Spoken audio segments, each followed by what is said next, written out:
മോദി മന്ത്രിസഭയിൽ നിന്ന് ജൂൺ 30-നകം ഒരു കേന്ദ്രമന്ത്രി രാജിവെക്കുമെന്നുള്ള വാർത്ത തന്നെയാണ് ഇപ്പോൾ നൽകാൻ കഴിയുന്ന ഏറ്റവും പ്രധാനപ്പെട്ട ഒരു വാർത്ത. വളരെ വളരെ വളരെ ഗൗരവതരമായ വാർത്ത. മൂന്നാം മോദി മന്ത്രിസഭയുടെ ആദ്യ രാജി നടക്കുമോ എന്നുള്ളതാണ് ഒരു വലിയ ചോദ്യം ഉയരുന്നത്. കാരണം JP നദ്ദയുടെ, അതായത് BJPയുടെ ദേശീയ അധ്യക്ഷനായ JP നദ്ദയുടെ കാലാവധി ഈ മാസം 30-ന് അവസാനിക്കുകയാണ്. അതിന് മുൻപ് തന്നെ 3-4 ദിവസത്തിനകം പുതിയ അധ്യക്ഷനെ പ്രഖ്യാപിക്കണമെന്ന് RSS നിർദ്ദേശിച്ചിരിക്കുന്നു. RSS നിർദ്ദേശിച്ച രണ്ട് പ്രധാനപ്പെട്ട പേരുകൾ, ഒന്ന് രാജ്നാഥ് സിംഗും മറ്റൊന്ന് ശിവരാജ് സിംഗ് ചൗഹാനുമാണ്. ഇവർ രണ്ടും കേന്ദ്രമന്ത്രിമാരാണ് നിലവിൽ. രാജ്നാഥ് സിംഗിൻ്റെ കാലത്തായിരുന്നു BJPക്ക് വലിയ വളർച്ച നേടാൻ കഴിഞ്ഞുവെന്ന് RSS ചൂണ്ടിക്കാട്ടുന്നു. ഏതായാലും RSS മുൻപോട്ട് വെച്ചിരിക്കുന്ന രണ്ടു പേരെയുള്ളൂ, ഒന്ന് രാജ്നാഥ് സിംഗും മറ്റൊന്ന് ശിവരാജ് സിംഗ് ചൗഹാനുമാണ്.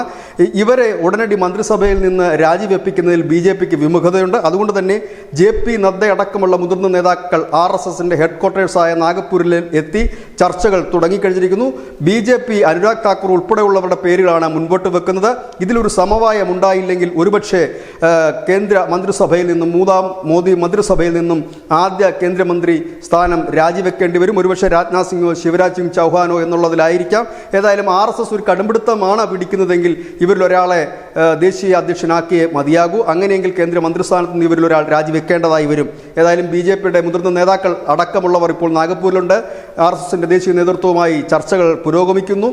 BJP മുൻപോട്ട് വെക്കുന്ന ലിസ്റ്റിൽ അനുരാഗ് താക്കൂർ അടക്കമുള്ളവരുണ്ട് എന്നാണ് ദേശീയ മാധ്യമങ്ങളടക്കം റിപ്പോർട്ട് ചെയ്യുന്നത്.